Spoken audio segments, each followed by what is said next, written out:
Pelantikan 3 direksi perusahaan daerah ini memang telah lama ditunggu, lantaran hampir 2 bulan jabatan direksi kosong dan hanya dijabat oleh pelaksana tugas, sehingga kinerja 3 perusahaan daerah ini tidak maksimal. Direksi baru yang sebagian besar merupakan wajah lama di lingkup perusahaan daerah dan mantan anggota DPRD Kota Makassar ini dianggap memiliki pengalaman dalam pengelolaan perusahaan daerah, sehingga anggota DPRD Makassar berharap agar masalah kebocoran pungutan uang parkir dan terminal bayangan serta kasus pasar sentral dapat segera diselesaikan.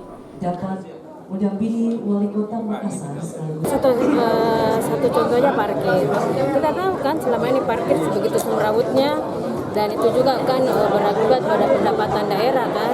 Jadi mungkin itu yang memang harus betul-betul dibenahi dari sekarang. PR-nya banyak, pasar juga seperti itu. Terminal apalagi, terminal kan kita tahu selama ini terminal apalagi RPH bisa ada ya.